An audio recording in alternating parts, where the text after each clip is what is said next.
તો હવે હું છે ને અવાજ કરીશ આયા. તમારે અવાજ ઓળખી મને કહેવાનું છે કે શેનો અવાજ છે. બરાબર?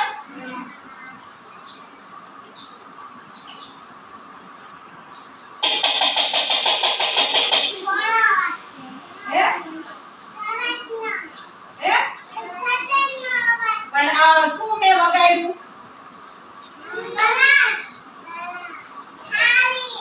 ફરીથી